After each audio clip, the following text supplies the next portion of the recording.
Assalamualaikum warahmatullahi wabarakatuh. Ketemu lagi dengan saya Lutfi Hadian Pratama di channel Elevati Beta Pro. Terima kasih untuk teman-teman yang sudah mendukung channel ini dengan cara like, share, komen, dan subscribe ya. Dan untuk yang baru gabung, untuk yang baru datang ke channel ini, tolong bantu juga ya subscribe agar channel ini bisa berkembang dan kita sama-sama belajar dalam dunia percupangan di Indonesia ya. Semakin kalian belajar bareng dengan saya, semoga saja bisa dapat ilmu-ilmu atau informasi baru tentang breeding ataupun merawat ikan cupang ya kawan-kawan. Di video saya kali ini, saya akan memberikan tips dalam merawat buraya ikan cupang dan apa saja penyebab burayak mati dini ya. Nah, di video ini saya akan coba analisis karena saya pun pernah mengalami hal tersebut. Dan nanti saya akan paparkan bagaimana caranya untuk menanggulanginya ya. Semoga saja cara yang saya berikan ini bisa membantu kalian dan menjadi solusi dalam memperbanyak hasil breeding kalian ya. Tonton videonya sampai selesai, jangan di skip agar apa yang saya paparkan itu bisa terserap semuanya ya, agar tidak salah dan nanti saya yang disalahkan. Oke, simak videonya, tetap semangat, jangan lupa makan hari ini.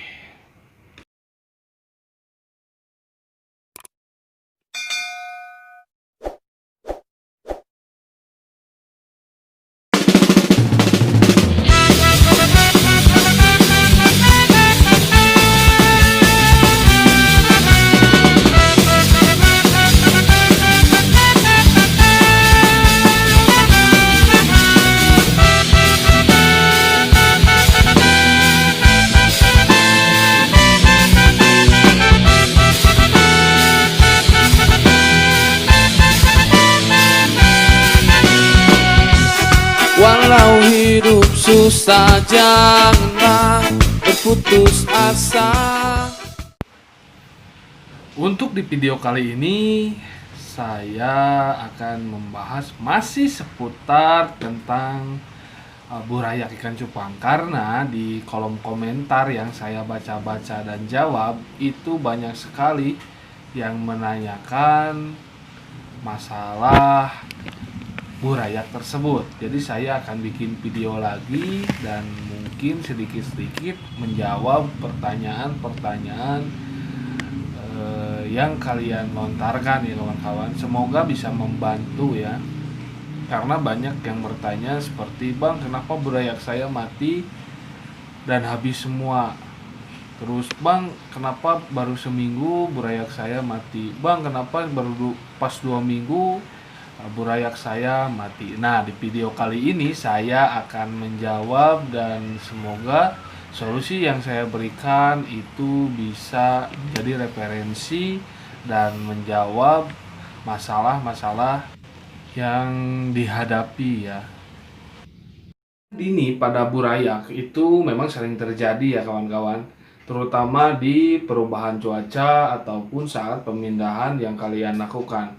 Terus dalam kematian dini ini seringkali terjadi pada saat usia ikan cupang seminggu.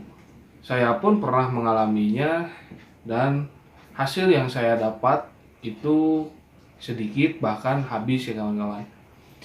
Penyebab dari hal tersebut setelah saya analisis, pertama, saat pemindahan ikan kalian tidak memperhatikan air. Usahakan saat pemindahan itu kalian lakukan di pagi hari atau sore ya. terutama yang breedingnya di dalam ruangan dan pembesarannya disimpan di luar atau di teras, ini perlu sekali kalian lakukan ya. Seperti menyamakan suhu yang ada di tempat atau di media breeding kalian dengan suhu yang ada di media pembesaran atau tempat yang lebih besar, atau yang disebut aklimasi ya. Aklimasi atau penyamaan suhu yang ada di media breeding ke suhu yang ada di tempat pembesaran.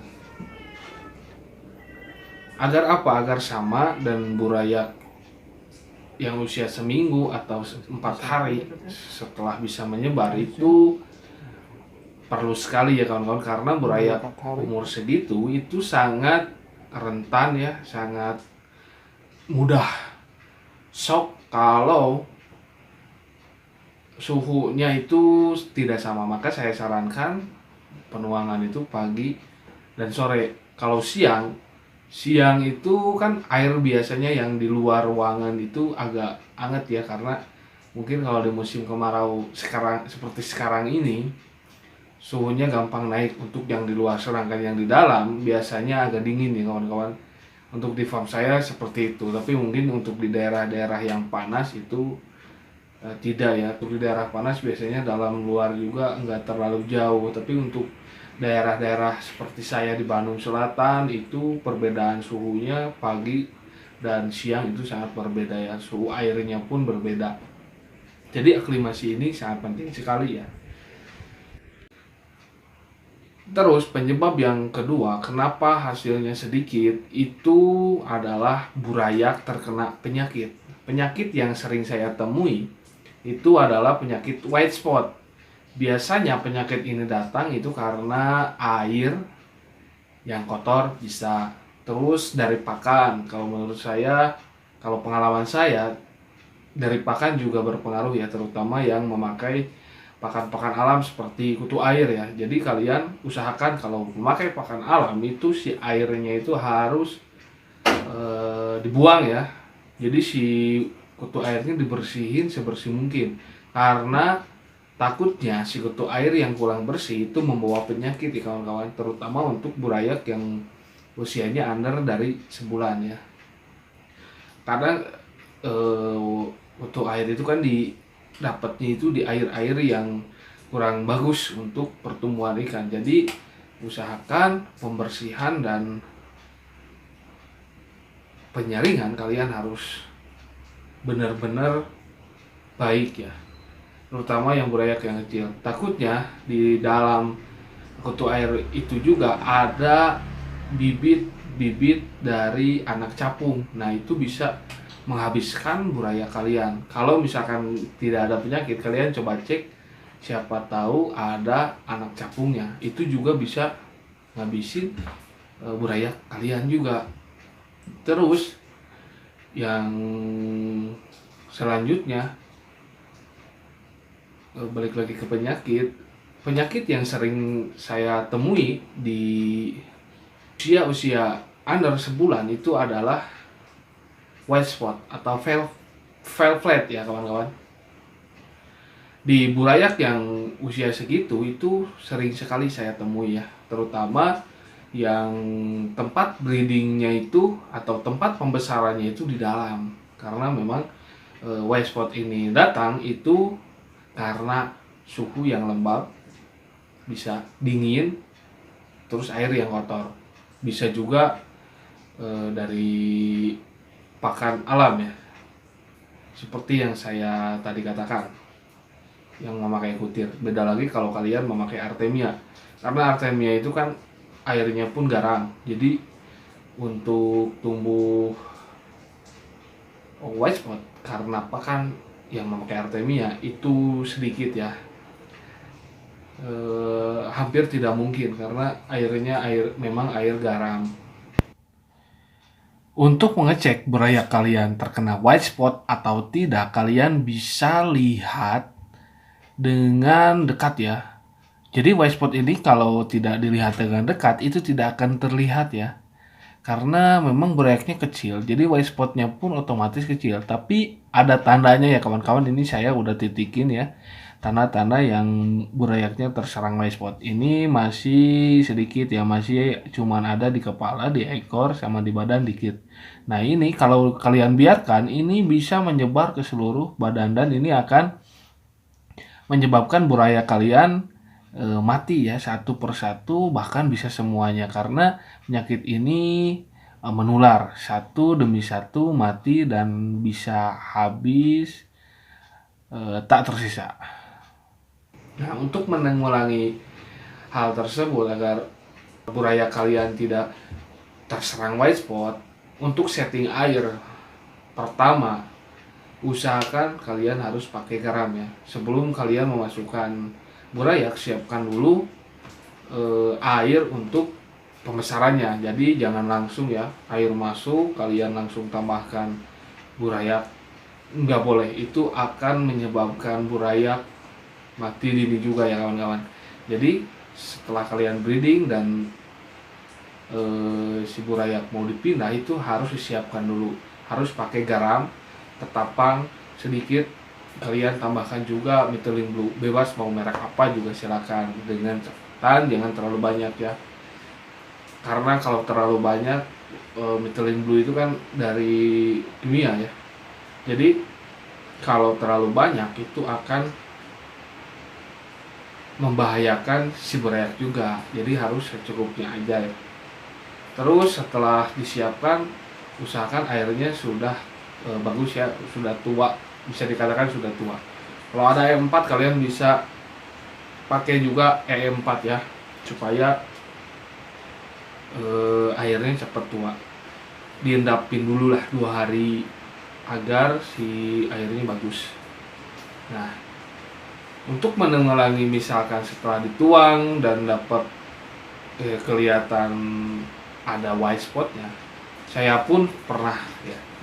Cuman alhamdulillahnya burayak saya ada yang hidup ya, tapi nggak banyak. Itu pada saat perubahan dari hujan ke musim kemarau. Saya juga hampir 10 lubuk itu terserang semua, tapi alhamdulillah bisa saya tanggulangi dengan cara memperbanyak garamnya ya. Setelah ada yang terserang, kalian bisa tambahkan garam. Lebih banyak sedikit ya, lebih banyak pun pengalaman saya tidak apa-apa dan burayak sehat kembali. Tapi ada kekurangannya, kalau burayak sudah terserang white spot di awal itu biasanya pertumbuhannya lambat ya kawan-kawan. Biasanya 2 bulan itu sudah mau 1 cm lebih ya, sudah mau 2 cm, es lah, udah masuk es atau under baby. Tapi yang sudah terserang white spot itu biasanya kecil, kayak usia yang sebulan. Tapi tetap bisa gede juga kalau kalian memberikan pakannya itu cukup dan nutrisi yang kalian berikan cukup untuk burayak tersebut. Untuk faktor yang terakhir kawan-kawan, penyebab kematian dini adalah kurangnya asupan pakan terhadap burayak. Untuk ini biasanya tidak semua ya, tapi hasilnya sedikit. Misal jadi 5 ekor, 2 ekor, 10 ekor, paling bagus 50 ekor. Ini karena pakan yang kurang terhadap burayak ya. Terjadinya burayak jadi sedikit ini karena kanibal. Jadi si burayak yang gede itu bisa memakan burayak yang kecil. Nah, bagaimana bisa seperti itu? Karena memang sifat awal untuk ikan cupang ini kanibal ya. Jadi temannya yang kecil itu dianggap makanan karena memang kekurangan makan di lubukan kalian atau kekurangan nutrisi, jadi ada ikan-ikan yang kecil atau kesentet. Nah itu dimangsa juga ya.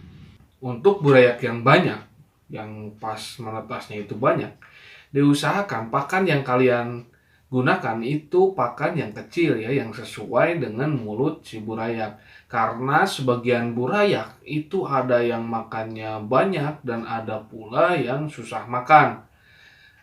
Atau bisa dikatakan kecentet, susah gede. Nah, untuk menanggulangi hal tersebut, teman-teman bisa berikan pakan yang kecil seperti infusoria ataupun artemia. Ataupun untuk alternatif lain, teman-teman bisa cari di setiap soliter teman-teman dengan cara menyorot ke soliter pakai lampu ya.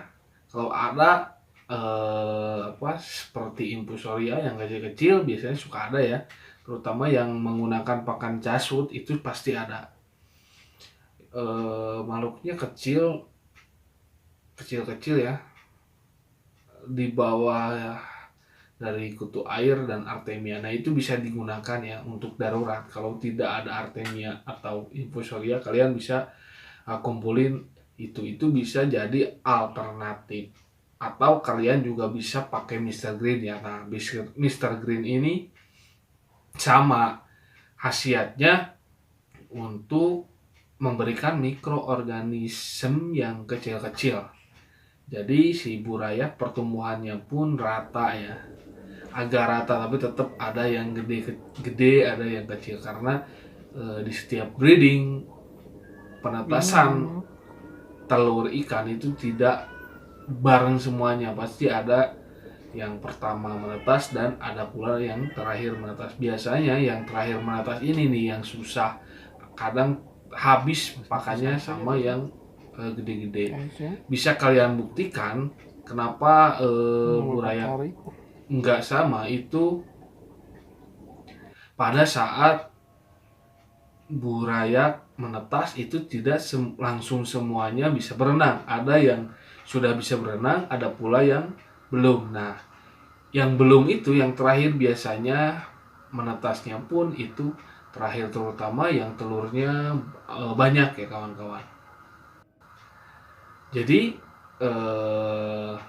untuk menanggulangi burayak yang susah makan atau terhabiskan makanannya oleh yang lain, kalian bisa tambahkan infusoria atau artemia. Tapi untuk saya sendiri, saya di rumah memakai artemia. Kenapa? Pertama, artemia gampang ya untuk nyarinya. Terus ukuran artemia tersebut sama, dan di artemia karena airnya memakai garam, kalian langsung tebarnya itu dengan airnya. Tapi dengan catatan si telur bekas penetasan artemianya itu harus hilang ya, supaya tidak mengotori dan menghalangi burayak saat memakan artemia tersebut. Mungkin di video kali ini cukup sekian dulu ya. Semoga tips dan pemaparan yang saya paparkan ini bisa digunakan di rumah masing-masing apabila permasalahan yang tadi saya paparkan terkena dan ada di farm kalian. Follow juga IG saya ya di @elvati9 dan akun yang satunya lagi di @asrarajabeta. Serta untuk kalian yang main Facebook, kalian juga bisa cek di wall pribadi ataupun di grup yang akunnya Lutfi Hadian Pratama, dan akun yang satunya lagi yang dikelola oleh teman saya yaitu pedagangnya. Bisa dicek di sana ikan-ikan yang siapa tahu kalian tertarik dan mau membeli ikan tersebut. Kalian tinggal DM kalau di Instagram ataupun tinggal komen, dan untuk harga nanti di inbox saja ya kawan-kawan, supaya privasi ya untuk harga ikan. Oke, mungkin cukup sekian dulu dari saya. Semoga videonya bisa bermanfaat dan membantu kawan-kawan di rumah dalam merawat burayak ikan cupang ini ya. Maju terus percupangan Indonesia, tetap semangat, dan jangan lupa makan hari ini.